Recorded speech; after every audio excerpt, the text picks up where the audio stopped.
Hi, I'm Jason Mefford, and you're in the right place to start transforming your career and life with this podcast. I've been in the trenches as an executive leader, and now I'm an executive coach and confidential advisor to executives all over the world. I use a multidisciplinary approach to improve learning that drives transformation by getting to the root cause in a practical, no-nonsense way. I love learning and sharing what makes people tick. You get both education and entertainment, since learning shouldn't be boring, right? But that's enough about me. This podcast is a combination of intuitive leadership, neural influence, and mental mastery to take your career and life to levels you've never thought possible. If you're wanting to improve yourself, develop stronger relationships professionally and personally, make quicker, better decisions, and become a more effective leader, then of course, this podcast is for you because you are going to learn how to manage emotions in yourself and others, avoid burnout, stress, and anxiety, master your mind, get people to listen and take action, and become a lifelong learner. And when you do that, you will have a positive mental attitude, executive leadership presence, and the skills to know exactly what to say and do in any situation. I'm glad you're here. So, let's get started.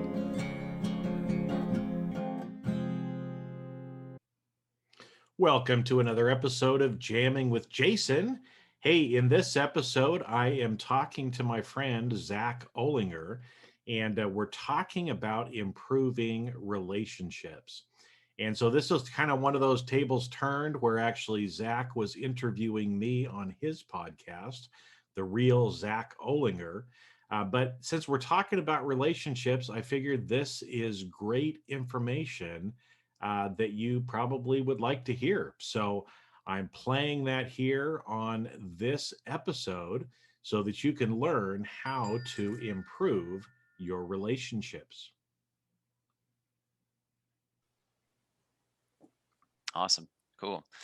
All right. Hey, everyone. Thanks for joining me on another episode of the Real Zach Olinger. Today, I've got Jason Mefford on as a guest, and not sure exactly what he's got in store for us, but we did some pre-talk, discussion. And so I'm just going to kind of hand it over to Jason and see where this conversation goes. So thanks for joining us today. Well, no, thanks, Zach, for having me. I mean, I know we've known each other a little bit, kind of tangentially, so it's nice to actually get on here and be with you, especially because I know you said I think kind of the purpose is around relationships, right? Absolutely. And I know, I know you've talked before about your divorce. I've been divorced as well. So I've had some great relationships. I've had some not so great relationships, and relationships that were great and that no longer became great, right? Both personally as well as professionally. So it's I love this topic because it's one that everybody is dealing with, Yep. right? It's like we're all in relationships with other people, whether that be romantic, whether it be business, whether it be family, right? And sometimes those family relationships, oh man, yes, those can be some of the worst ones, right? But it's funny because as we were talking, so again, I mean, point me however you want me to go here, but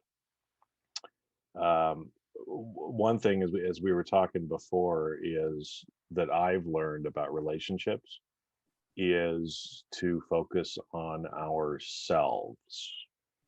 And so it seems like so much of the time we want to change the other person, but we are the one who has to change. Okay. And so where this is coming from, again, I learned this kind of, well, the hard way and the easy way, right? Isn't that the way we always learn? for sure. Yeah. So I had gone through my divorce. It was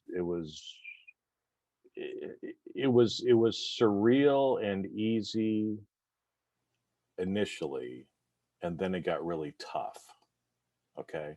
Mhm. And but anyway, with that, I remember, here I was, a middle-aged man trying to date again. Yes. And, I remember, I remember those times, online dating. It was, late at night, just scanning through profiles and what people wanted. I mean, you went through the same thing, man, right? Yep. So, I'd be sitting there, it's like 11 or 12 o'clock at night, and maybe I'd been drinking a little bit because I was feeling sorry for myself. Yep. Okay. Yep. And thinking nobody's ever gonna love me, right? I'm just gonna, the rest of my life, the last half of my life, I'm just gonna be alone. And we know that's bullshit. And again, I don't know if you're okay with, No, language totally. on here. Yeah, Okay. absolutely. Which we know is bullshit, even when we say it, right? Mm-hmm. But I remember, I kept thinking or wanting to find that perfect person, right? Mm-hmm. And I remember, I don't remember where I heard this from, but somebody that said, quit trying to find the perfect person and focus instead on being the perfect person. Right. So instead of trying to find the perfect romantic relationship, work on myself to make sure that I was the best person I could be, to kind of be worthy. That's a bad word to use, but I think it kind of gets a point across that I would be worthy of having someone in a relationship like that. Right. And so I went from, it really wasn't too long of feeling sorry for myself. It was only maybe a couple months. Well, maybe it was closer to 6 months, actually. And when I finally did that, and I really started thinking about working on myself and trying to make sure, because obviously I screwed up in my marriage too, right? I mean, I did some things that I shouldn't have done. Both anytime there's a divorce, both people are at fault. Okay. Absolutely. I mean, it's but when I made that change, and instead of trying to find the perfect person, I tried to be the perfect person for someone else. Boom, I met my current wife. And so it's kind of one of those things too, that I talk a lot with people that I work with, is the mirror. Yes. And thinking about a mirror, and it's like, hey, if you're in a relationship with somebody and things aren't going the way you want it to, like, let's say they're disrespecting you. Okay. I mean, a lot of people say that, right? Oh, they're disrespecting me. Well, hold up the mirror, because usually other people reflect back what we're giving. Mm-hmm. And so chances are, if you feel like you're being disrespected, if you feel like you're not being loved the way you need to be loved, you're probably not doing that either, right? Yes. Yeah, you're sitting there nodding. Yes. So I'm guessing you've experienced that too, right? Everything you just spoke about. Yeah, there's so much I want to respond to, but yeah, keep going. No, respond. Let's just kind of go back and forth. Like I said, I've got a couple of points I thought about bringing out, but let's dig deeper on this, or go deeper if you want to. All right. Well, thanks. Yeah, everything that you just spoke to, I'm like, that was me. Except not the only crazy one, right? No. Yeah. I just have to applaud you about being much faster than I am, because 6 months I was still drinking. It took me closer to like 5 to 5.5 years, even though it was my choice to leave my marriage. I was drinking every night for a long while there. And feeling sorry for myself, and like nobody's gonna want me, that kind of all of that kind of bullshit was happening. And this whole aspect of the mirror, there were so many points that you had. I'm not even sure I'm going to remember them all, but the mirror aspect of my current relationship, that's definitely something that we both acknowledge, and that we both appreciate, like how we mirror each other. And to that point about the mirror, I know when I tell my kids, it doesn't come up often, but I've told them before about, like, we we divorced because your mom and I pretty much gave each other reasons not to. It was trust and respect were the biggest things, but we both did that to each other, right? And I could definitely tell and think back to examples of what I did to create distrust and what I did to create disrespect, and that kind of a thing. So I love that particular point about like, if you're seeing it in somebody else, like, yeah, you probably need to do some looking and see where it's coming out in you, like, and so I love that. I love that particular point. And yeah, there was, yeah, just everything you said, I really just resonated with. So if I can think of like other things where I was like, oh yeah, that point, but there was just so much there. So I just really appreciate you talking to that. So.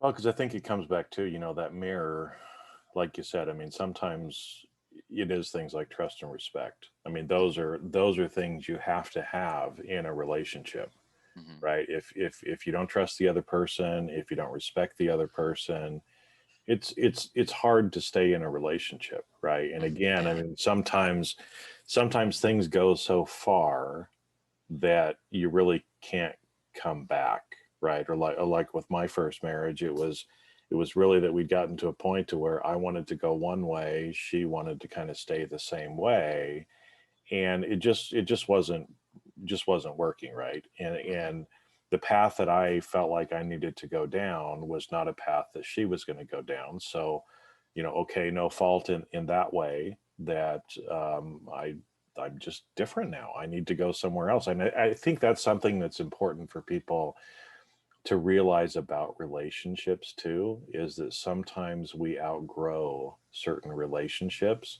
and it's okay, right? Right. There's like nothing wrong with it. Mm-hmm. Okay. I mean, I have some friends that I was best of friends with, you know, through grades, from grade school up through high school. Mm-hmm. Now, when I talk to those people, 30 plus years later, there's some of the people I just don't jive with anymore. Yep. And it's nothing personal. We'll get on a call, we'll try to talk, we'll catch up. The first 10 minutes is kind of okay. And then it starts to become a little uncomfortable because we're just so different now than we were back then. And there's nothing wrong with that. I still love these guys, that I was friends with, Mm-hmm. but we're just not the same anymore. And our relationship is different.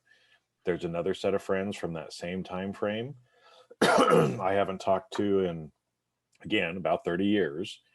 And we reconnected, and it was just like, boom. I mean, we were right back at it where we were. And so, different people, we're going to have different relationships with different people in different ways throughout our life. Right. Yeah. And it's even, I mean, I've done stuff too where it's like, I mean, I've had coaches and mentors that I've worked with, that I've been in relationships with, love the people. But there was just some point where it's like, okay, it's time to move on. Mm-hmm. And I think that's okay as well, right? Because sometimes we just want to hold on Mm-hmm. to those relationships. And I mean, the harder you try to hold on to something, right, the Yes, more the it more you slips away. repel. Yeah, the Yeah. more it slips away, the more you repel. Mm-hmm. There's nothing worse than somebody who is needy in the relationship. The other person doesn't want anything to do with them at that Right. point, right? Unless they have, some sort of a, what's the right word is escaping me right now, but Like a codependency. codependency. That's the word I was trying to think of, right? So Mm-hmm. some people do in that situation. They hang on because they have that need for codependency. Mm-hmm. But those relationships are kind of messed up anyway. Mm-hmm. But that's another thing I think as well, is it's okay to have relationships change, evolve, start, stop over time. It's been the same way with, people with me in business as well. I mean, I told you, coaches and mentors, but even certain clients, or Mm-hmm. people, that certain things that I was doing, there just came a time where it's like, and it's that question of, if you're starting to question a relationship, ask yourself the question, am I gaining more by being in the relationship or by not being in the relationship. Mhm. And so when I would have certain clients that I would dread getting an email from them, and after being on a call for a half an hour or an hour with them, I was just drained and felt like I was kind of beat up. And not Mhm. that they were beating me up, but they just sucked the life out of me. Right. Right. It's like, again, at those points, then you just have to kind of stop and say, is it worth trying to Mhm. save the relationship, or is it just time to move on? Yeah. Yeah. So there's a few things on that too. And I remember another point from the previous section that we were talking about. So I'll talk to this here about it's okay that, relationships that we outgrow them, and to like take care of ourselves and to, really just put ourselves first, right? Because I always like the analogy of you can't pour from an empty cup. And I think a lot of us, when we're in client relationships or intimate relationships or even family relationships, friendship, doesn't really matter, like where we feel, if we started the relationship, if we were in a relationship and we're feeling like we're outgrowing it, or it's no longer really serving us and being positive in our lives, that there's this obligation, to the relationship. There's this, uh, are we being selfish? Are we just like, there could be a sense of guilt, for some of us around just wanting to like leave or dissolve or change the relationship.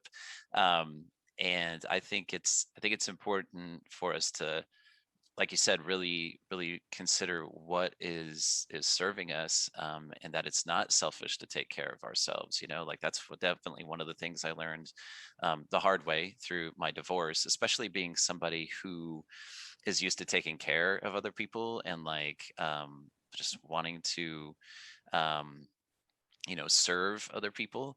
I think for those of us that have that type of personality, when we change a relationship, or like just the idea of like putting ourselves first is kind of alienating, and it definitely feels very selfish. It definitely felt selfish to me after the divorce, and started thinking about that, be like, do I put myself first? Because like that seems very contrary, to me. And I didn't like it in the beginning, but as I started to do it, and as the more I thought about it and the way my life changed when I started to do it, I was like, hell yeah, I put myself first. Like,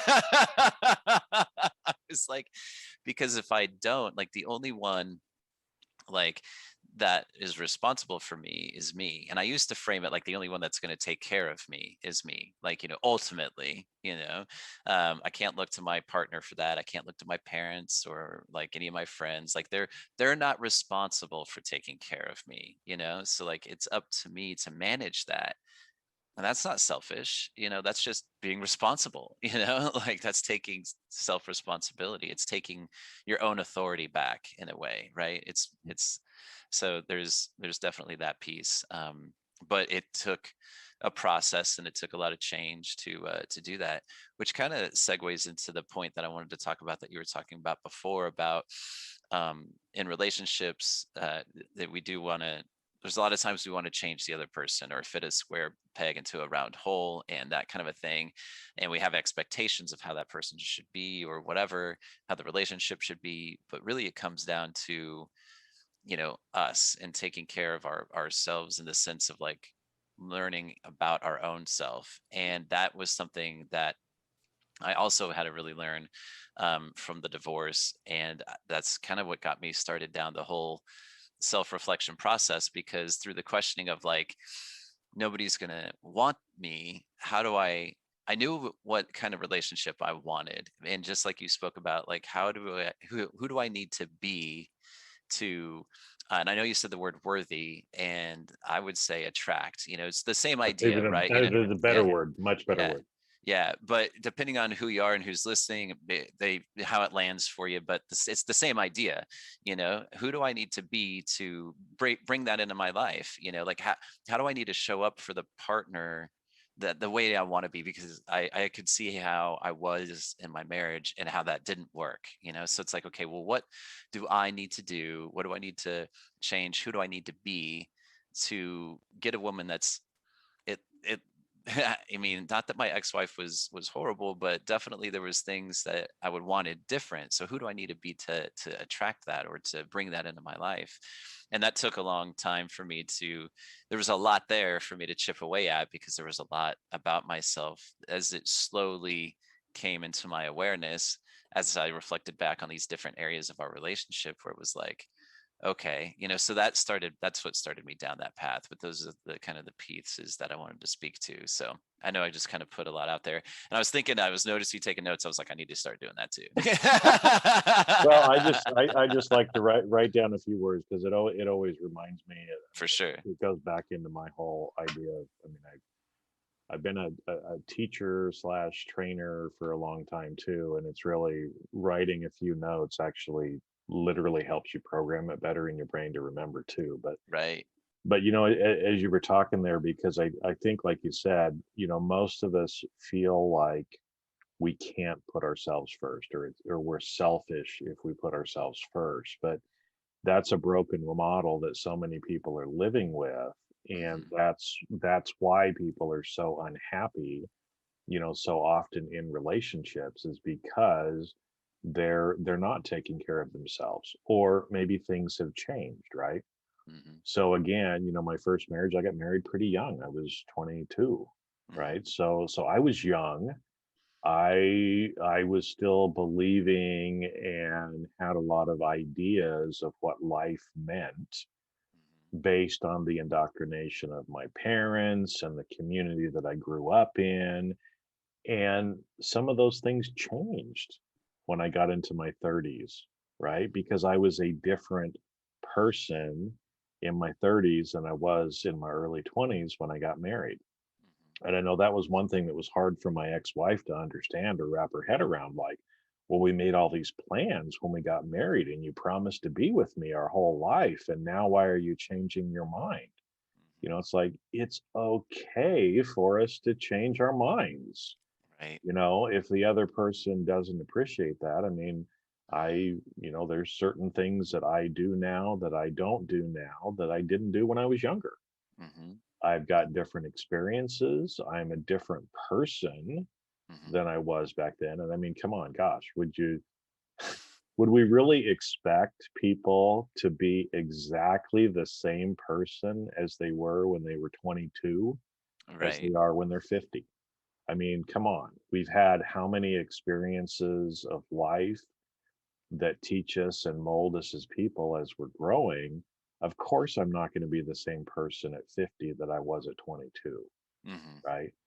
And I think sometimes that goes into the relationship as well, is that especially if one partner is growing or changing and the other one is not, in Mhm. any relationship, Mhm. that does make it difficult, right? And again, I think For that's one sure. of those times when it's okay to change your mind. It's okay to realize that sometimes we outgrow relationships, or we need different relationships to get us to the next level. Yes. Back to like the coaches or mentors that I had. It's like, you brought me to a certain point, but now I need to kind of go to a different point. So I need some help from somebody else. And it's okay. Right. It's okay. Yeah.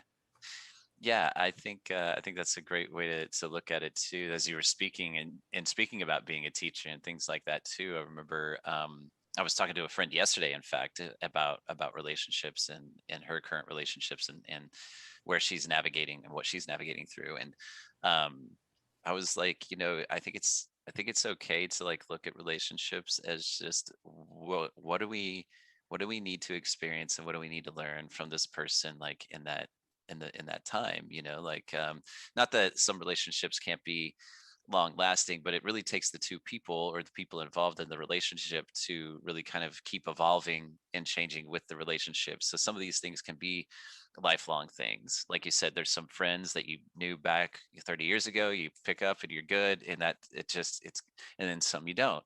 And so the ones that don't, it's just like you had different teachers for different classes, right? Like, or you went to a different grade, right? You leveled up, like you moved on. And so now you've got a new set of teachers. So like, I think it's okay to like look at relationships in that same kind of context. Like some of them are going to some of your teachers might have went from one grade to the next. I know my kids have definitely had that. So you're going to have some people in relationships that are going to graduate with you, and you're going to have some that don't. And just and not just holding on to, or expecting, or just kind of like allowing yourself to kind of feel stuck or obligated or guilty for change, because like you said, it's inevitable. I mean, it's just part of life. It's just change. Well, and when those changes come, this is another thing, and it took me a while, right? Because with some relationships, especially after you go through something emotional like a divorce, it took me a while to release her with love. Okay, Yes. because and again, that's the because there was a lot of resentment, there was a lot of negative feelings, obviously going through some of that stuff, but I think too, the quicker that we can just release with love and gratitude and move on, the better we are, because it doesn't do us any good to hold on to things. It's like that whole idea of revenge and forgiveness, right? Forgiveness is not for the person you're forgiving.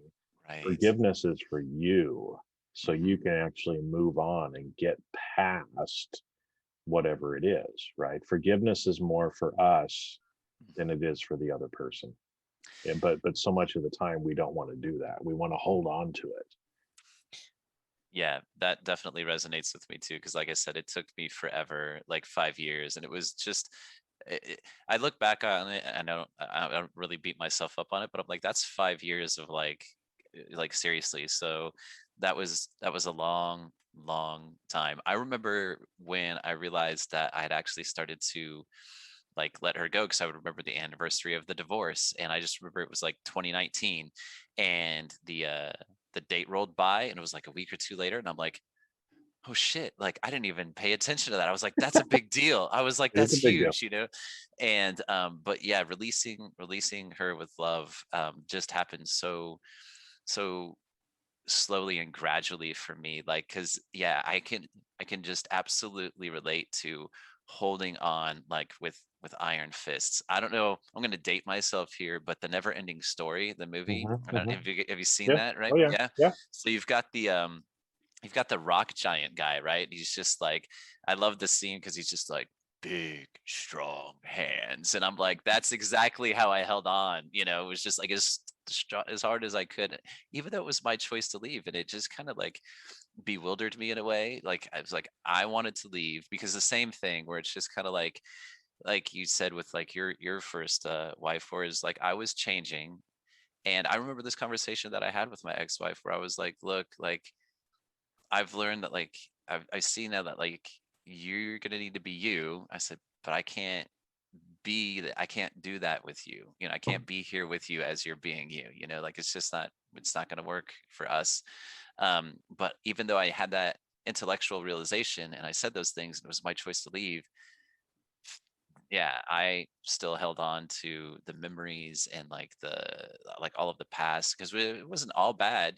Like there was just the idea of the relationship that I wanted out of that, I held on to forever and slowly released it. But releasing her with love, because there was resentment on both sides, and frustration and anger and hurt and all of that. So um, I've learned to feel the emotion and acknowledge it, but not sit in my shit for so long, because, like you said, what was I gaining from that? I mean, seriously, like nothing Well, positive, nothing yeah, positive. and it was holding you back Yeah. from being the person you needed to be for your next relationship, Yes, it right? was. Because who wants to be with somebody who's resentful and angry, Yep. right? And so as long as we continue to hold on to that resentment and anger, who's going to want to be with us, right? So again, it's just like the forgiveness, right? Hmm. Letting it go, that's what actually helps us. Yeah.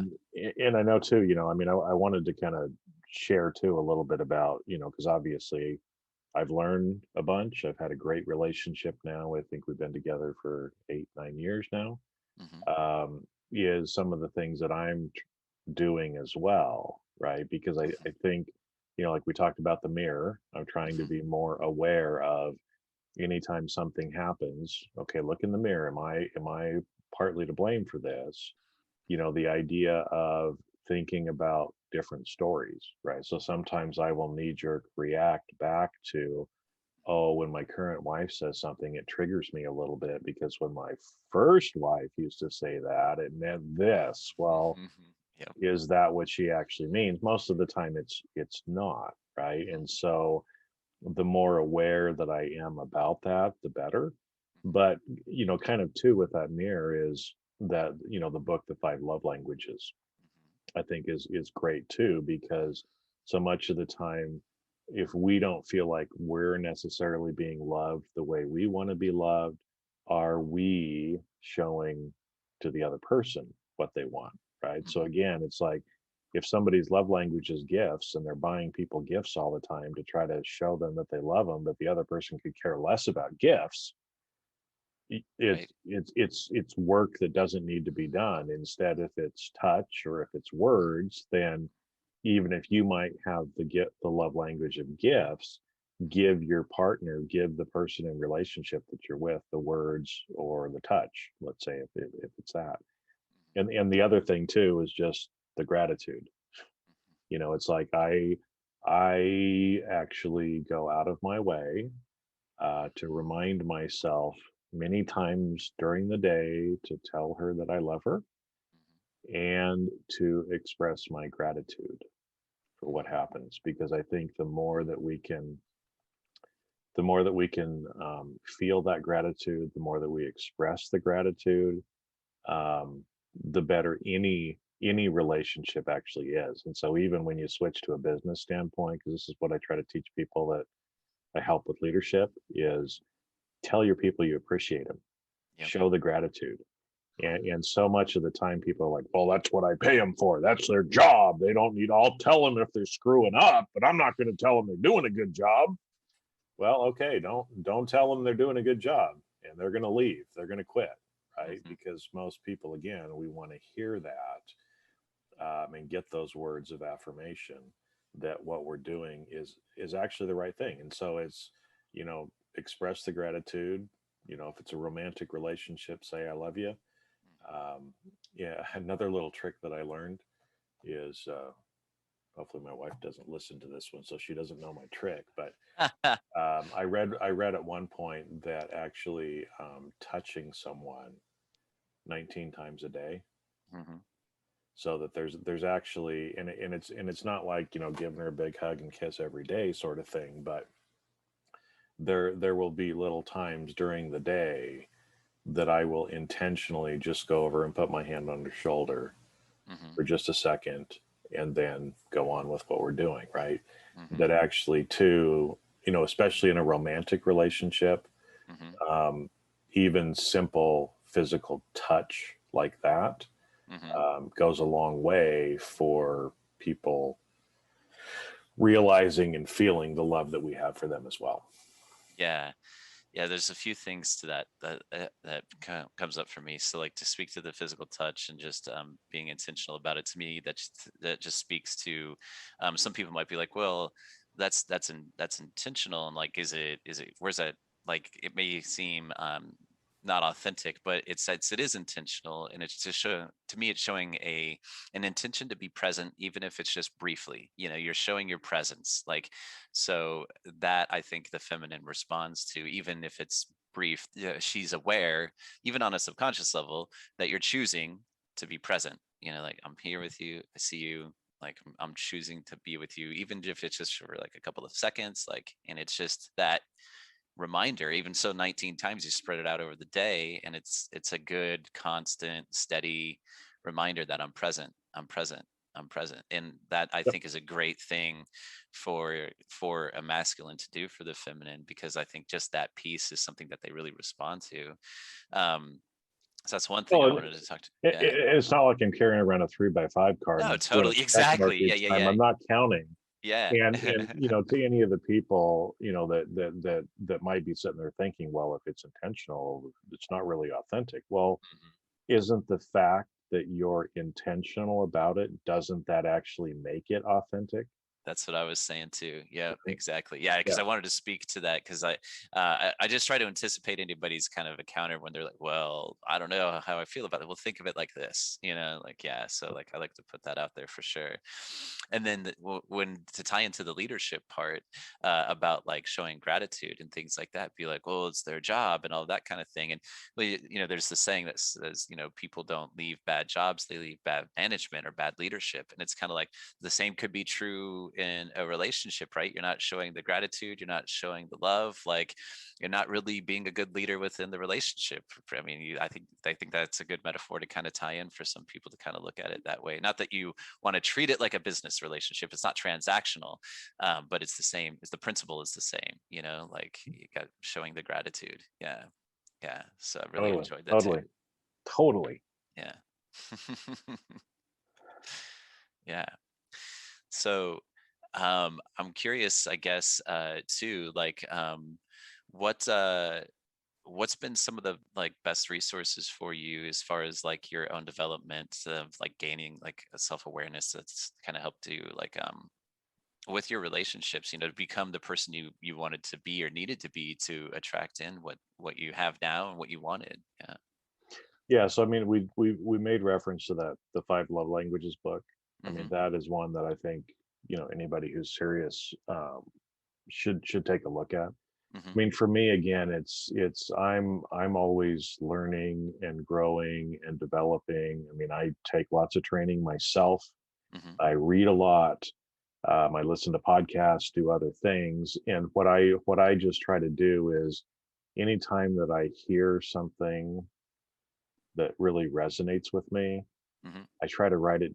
I don't try. I'm getting rid of that word try. I know I know. I write it down, right? That's why I take notes. And then, for the ones that are stories that work for me, I actually do kind of like little mantra stuff. And I just keep reminding myself of those different things, right? And it's, like you said, it's the couple that we've kind of gone through and talked about today, the mirror. And I'm using that all the time, right? I mean, that's a concept that I learned that I try to apply in any relationship that I'm dealing with, right? The idea of taking care of ourselves. It's okay for us to change our mind. It's okay for other people to change their mind, right?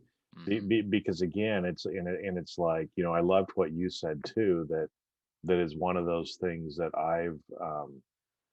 I've been implementing more the last few years, is that whole idea of I'm the only one that can take care of myself. I'm responsible for myself, right? And I can't rely on any relationship to, fill me up, give me what I need. If I'm not doing that for myself, right, Yep. then I'm not going to get it anywhere. And I remember when I was early on in my career, my managing partner at the company that I was working with, he was encouraging us to get on nonprofit boards and do some other little programs like that. So I had to write some sort of a thing to kind of put in or apply for some position. And I said, hey Bruce, will you write my recommendation for me? And he goes, I'm not going to do that for you. If you can't write your own recommendation and toot your own horn, nobody's going to do it for you. So you write it and I will sign it. Ooh. And that was pretty early in my career, where it's like, hey, if you're not going to toot your own horn, and not being like egotistical, Right, but in that same kind of vein, if we're not going to take care of ourselves, who is going to? And the more that we have a clear and healthy relationship with ourself, the easier every other relationship is. yep. Yes, I agree with that. That's something that I had a conversation with my youngest son, Milo, about, and it's actually in another the other podcast that I have, that my conversations with Milo Volume 1. It's in there about yeah how I develop my relationship with myself, as I can easily see how it transcends and into like every other relationship that I have. And there's just so many great things that come from that when we can relate to ourselves in a authentic and healthy way, like how that shows up on the outside with everyone else. There's just, I mean, once you become aware of it and you see it, it's like there's no stopping. Like you don't want to go back. You don't ever want to like stop developing that, because it's I mean, it changes your life. Well, it does. It changes our life, but it also changes the lives of people around us. For sure. Again, how do you change the world one person at a time? And you start with yourself. And so Hmm. again, I mean, having you love yourself, have a good relationship with yourself, not only helps you, but people like your son Milo are sitting there looking at you, right? Because he's looking to daddy Right. to see what a man is like. Hmm. And so he's going to go off of how you treat yourself, what you're doing as well. He's going to learn that. He's going to emulate that as well. Hmm. And so, like we said at the beginning, a lot of people are like, man, taking care of yourself is pretty selfish.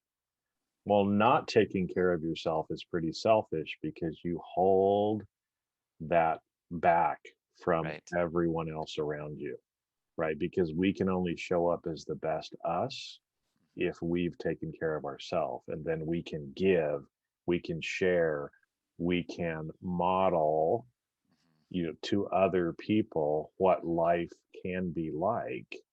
And so it's actually selfish of us not to do that and not to share with other people.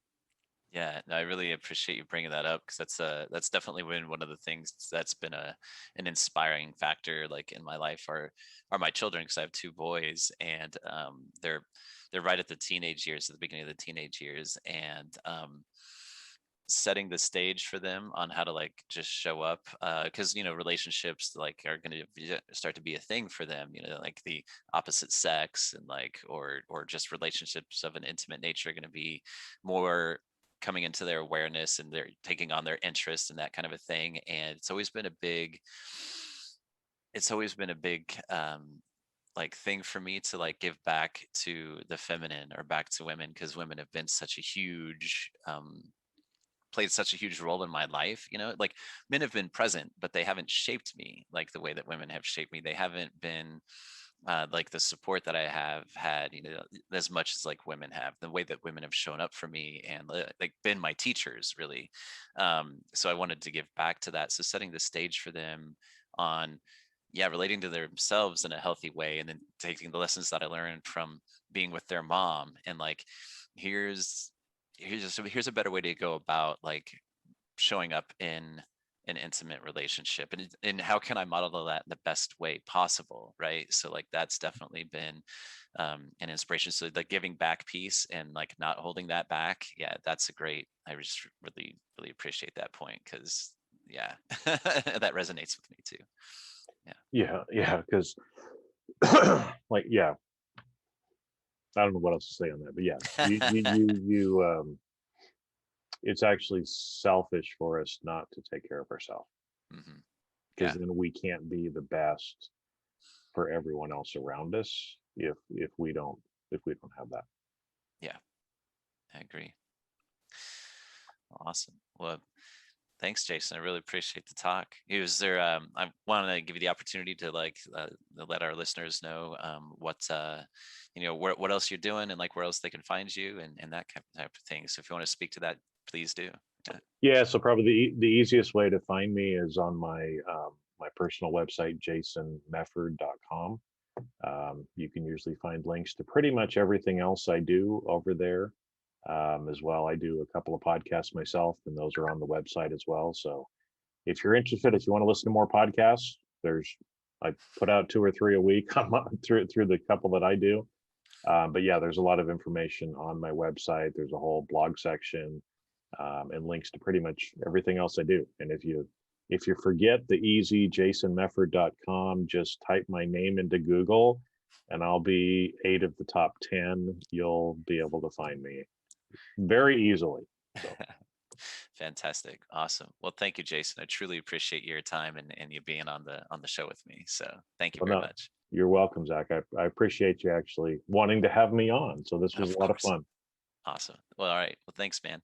Thanks. And that's a wrap. Thanks for listening to today's episode of Jamming with Jason.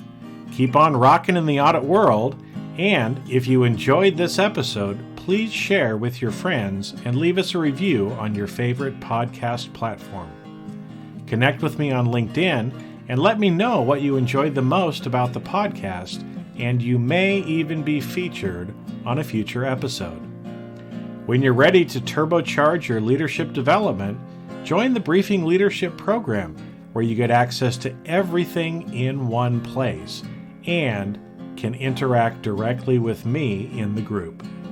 If you'd like to earn continuing professional education for listening to today's episode, head on over to C-Risk Academy's video on-demand learning platform at ondemand.criskacademy.com. Not only do you get a CPE certificate, but you will also have access to hundreds of video on-demand learning opportunities. The views and opinions expressed on this podcast are that of the individuals and not of their respective organizations.